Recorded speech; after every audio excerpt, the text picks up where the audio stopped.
CTV News at 5 with Hudson Mack. Victoria Police still need your help tonight as they try to find a man who's wanted in a child abduction attempt that happened outside an elementary school. Police have now released a sketch of a man who approached a 10-year-old girl near George J. Elementary as she was walking to class on the last day of school in June. The man is in his 40s. He has a white beard and a blonde ponytail, believed to be a smoker, and he wears glasses. Police say he was driving a light-colored 2003 Chevy Astro van and tried to convince the girl to come with him, but she ran away. If you know who this is, police want you to call them or Crime Stoppers. Golfers who are playing the fairways at a course in Parksville are almost guaranteed an eagle on the 5th hole these days. There's a family of eagles living in a tree high above the fairway at Morningstar. A mother, father, and 3 eaglets can be seen quite easily from the golf course. The eaglets hatched just a few weeks ago after their parents came back to the nest in the spring.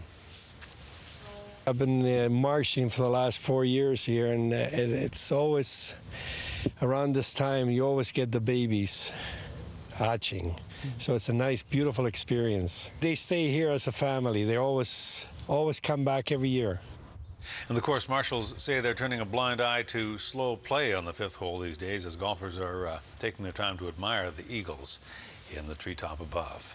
We have a few more crumbs from the bottom of the bag to share with you tonight from our story on the big barbecue chip caper, the one that's gone viral. It has now been viewed more than 400,000 times on YouTube and is being picked up by even more U.S. media.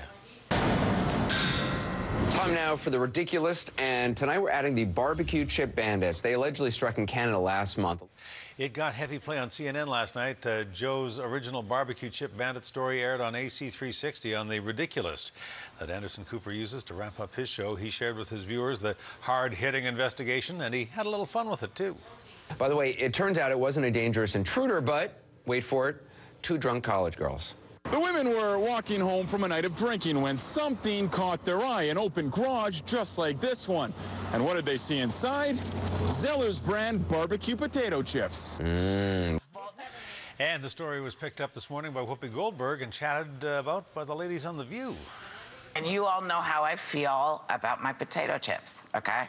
And I completely understand the story I'm gonna talk to you about now. It's from CTV News, which has gone viral with over 300,000 hits now. I want you to take a look at this and feel what I feel, please. The women were walking home from a night of drinking when something caught their eye. And these are first-time chip offenders.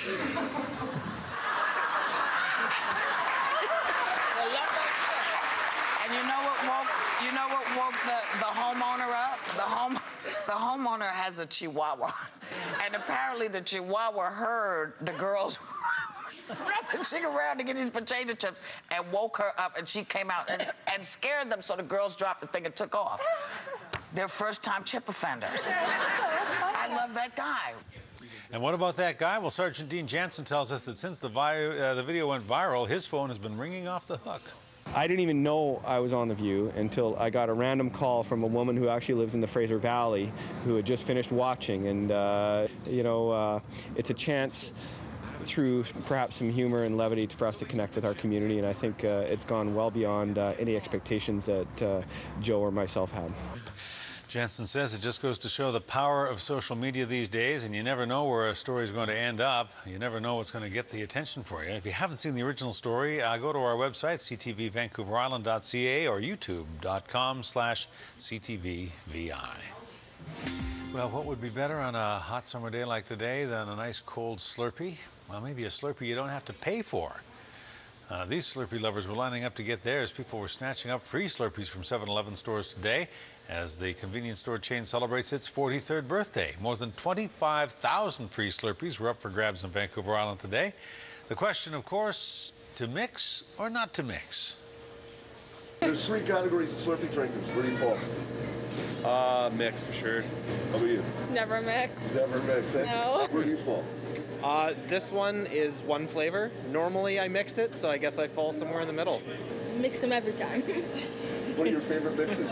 I like Coke and root beer and some cream soda. 7-Eleven says on average it sells enough Slurpees in 1 year to fill 44 Olympic-sized swimming pools.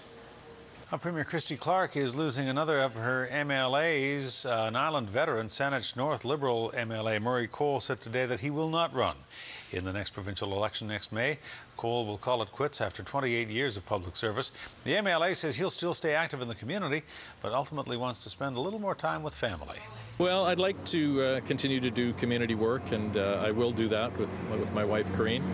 I think that I've had a great 28 years. Every minute of it has been fun and challenging and fulfilling, and I look forward to some time a little slower pace. Coell's work in the community has helped to establish the Rithitz Bog Conservation Area and the development of Saanich Commonwealth Place. Coell says he will continue to help BC Liberals ensure another victory in Saanich North and the Islands. Well, Prime Minister Stephen Harper's ruffled a few feathers nationally with a speech he gave at the Calgary Stampede, where he declared that Calgary is the best city in Canada. They would be amazed to see that their stampede has been part of giving birth to the greatest city and the greatest country in the world.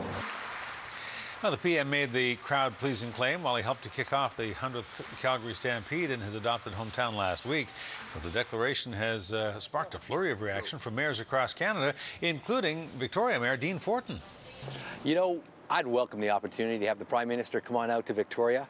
We'll get a chance to show him around the city and let him understand why 350,000 people in Greater Victoria think Victoria is the greatest city in Canada.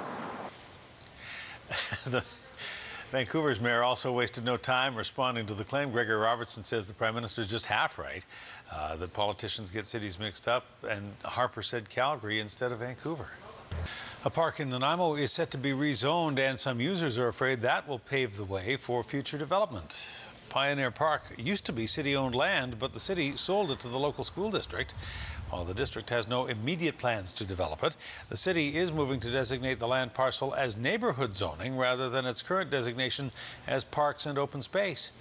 The issue was to have been dealt with at a recent council meeting, but a covenant was discovered that may prevent the change, so that's been postponed while city staff investigate the issue. We now believe that they're still going to proceed at a later date to try and get the redesignation. And we really want them not to do that and to protect this property as a park for the community in perpetuity. The mayor of Nanaimo says the land belongs to the school district now, so it's not up to the city to say how it should be used.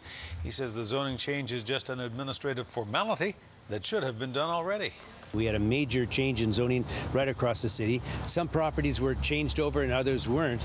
And that particular piece was a park at that time, and it still has the park status on it.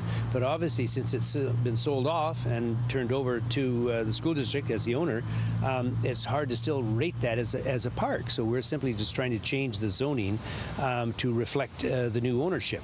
The school district could not be reached for comment today. The group Friends of Pioneer Park say they will lobby council not to change the zoning. You have nimble fingers and a knack with knitting needles. Nanaimo Community Hospice needs your help. Community volunteers are needed right now to knit and crochet comfort shawls. The yarn that is donated. Each shawl takes about 25 volunteer hours to complete. The current volunteers just can't keep up with demand. Since 2007, they have spent more than 4,000 hours knitting the shawls. We consider them a big hospice hug. That's what they are. People wrap these around themselves and it makes them feel better. And that's whether they're dying, whether they're caregiving and really overwhelmed with that, or whether they're grieving a loss.